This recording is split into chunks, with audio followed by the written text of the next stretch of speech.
حي على الصلاة۔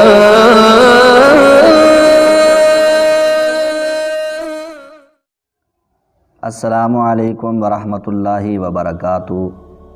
محترم معزز سامعین کرام، کون سے اعمال اللہ کے نزدیک پسندیدہ ہیں، اس کے متعلق ہم آپ کے سامنے ایک حدیث بیان کرنے جا رہے ہیں جو کہ صحیح البخاری کتاب الایمان میں موجود ہے۔ اس حدیث کی راویہ حضرت عائشہ رضی اللہ تعالی عنہا ہیں۔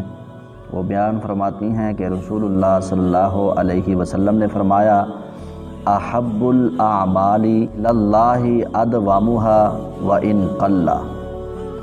حضرت عائشہ رضی اللہ تعالی عنہا بیان فرماتی ہیں کہ رسول مکرم صلی اللہ علیہ وسلم نے فرمایا کہ سب سے زیادہ پسندیدہ اعمال اللہ کو وہ پسند ہیں جن پر ہمیشگی اختیار کی جائے، یعنی وہ عمل جس پر ہمیشگی اختیار کی جائے، وَإِن قَلَّ، اگرچہ وہ تھوڑا ہی کیوں نہ ہو۔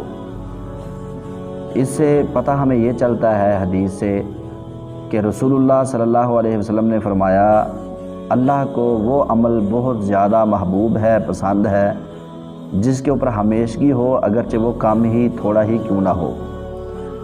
اگر کوئی نفلی عبادت زیادہ نہیں کر سکتا، مثال کے طور پر تہجد مکمل 8 رکعتیں یا اس سے زیادہ نوافل وغیرہ ادا نہیں کر سکتا، تو صرف اور صرف وہ 2 نفل کی عادت بنا لے اور ہمیشگی اس پر اختیار کرے، تو پیغمبر صلی اللہ علیہ وسلم نے فرمایا اللہ کو یہ عمل بہت پسند ہے، ہمیشگی ہو اگرچہ وہ کام ہی کیوں نہ ہو۔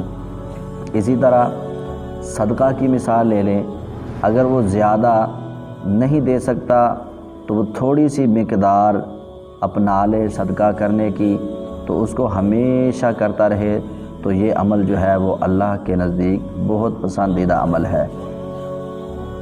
جزاک اللہ خیرہ و احسن الجزاء فی الدنیا والآخرہ۔ السلام علیکم۔